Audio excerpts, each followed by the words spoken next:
1947 সালের 15 আগস্ট ভারত স্বাধীনতা অর্জন করে।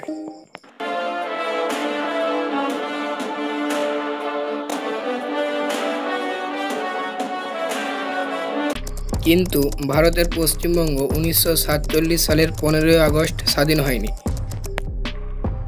এই প্রশ্নের উত্তরে আজকের এই ভিডিওটি সম্পূর্ণ দেখুন। আশা করছি আপনার সমস্ত ভুল ভেঙে যাবে। আপনি চাইলে আমাদের হোয়াটসঅ্যাপ চ্যানেলে জয়েন হতে পারেন, ডেসক্রিপশন বক্সে লিংক দেওয়া আছে।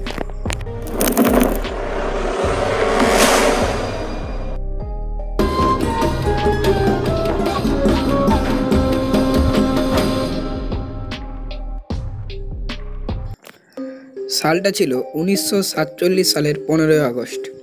যখন গোটা ভারতে উড়ছে তিরঙ্গা জাতীয় পতাকা, তখন আমাদের রাজ্যে দিনাজপুর, মালদা, মুর্শিদাবাদ, নদিয়া এবং 24 পরগনা এই 5টি জেলার বিস্তীর্ণ অঞ্চলে উড়ছে পাকিস্তানি পতাকা। এর কারণ ছিল, একেবারে গোড়া থেকে শুরু করলে তাহলে অনেক লম্বা হয়ে যাবে, তাই আসল বিষয়টা থেকে শুরু করছি। আমরা সকলেই জানি, ভারত পাকিস্তান ভাগের মাধ্যমে ব্রিটিশ শাসনের অবসান ঘটে।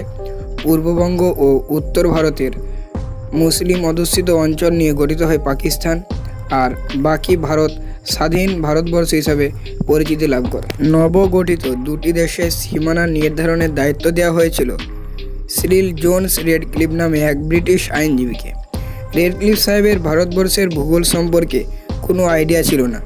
সে এখানে এসেছিল মাত্র 2 মাস।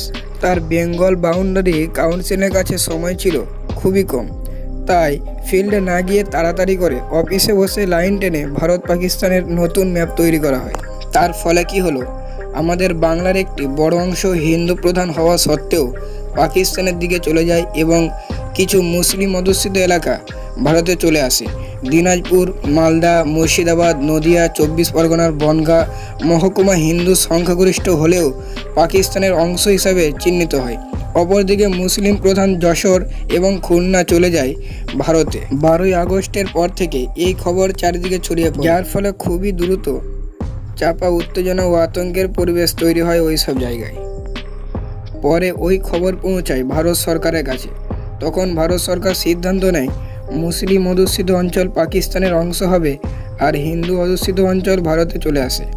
সেই হিসাবে মালদা, মুর্শিদাবাদ ও বনগাঁ মহকুমাকে দেওয়া হয় ভারতকে এবং ভাগ করা হয় দিনাজপুর ও নদিয়া জেলাকে। দিনাজপুরের পশ্চিমাংশ ভারতকে এবং পূর্ব দিকের অংশ পাকিস্তানকে দেওয়া হয়।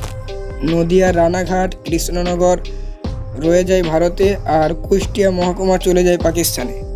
আর মুসলিম সংখ্যাগরিষ্ঠ যশোর ও খুলনা ভারতকে যা দেওয়া হয়েছিল তা পাকিস্তানে চলে যায়। তাই 18ই আগস্ট স্বাধীনতার সূর্য উঠল দিনাজপুর, মালদা, মুর্শিদাবাদ, 24 পরগনাতে উত্তোলন করা হয় ভারতের তিরঙ্গা জাতীয় পতাকা। প্রকৃত অর্থে ওই অঞ্চলের মানুষেরা দুবার স্বাধীন হলেন, প্রথমবার ব্রিটিশদের কাছ থেকে আর একবার পাকিস্তানের কাছ থেকে। সব কিছু এখানেই মিটে গিয়েছিল। এই ঘটনার 44 বছর পর অর্থাৎ 1991 সালে নদিয়া জেলার শিবনিবাস গ্রামের লোকেরা 18ই আগস্ট তাদের স্বাধীনতা দিবস পালনের সিদ্ধান্ত নেন। অঞ্জন সুকুন নামে এক ব্যক্তি এর জন্য বিশেষভাবে উদ্যোগী হয়েছিলেন। ওই অঞ্চলের লোকেরাও তার ডাকে সাড়া দিয়েছিলেন। অঞ্জনবাবুরা ভারত সরকারের কাছে 18ই আগস্ট স্বাধীনতা দিবস পালনের আবেদন জমা দেন।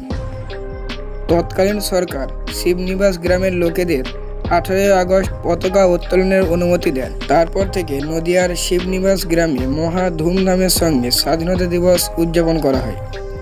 আপনাদের জানিয়ে দিই, 18ই আগস্ট শুধু শিবনিবাসই নয়, বনগাঁ, বহরমপুর, বলুর মাঠ, মালদা জেলার রতুয়াতেও পতাকা উত্তোলন করা হয় স্বাধীনতা দিবস উদযাপন করার জন্য।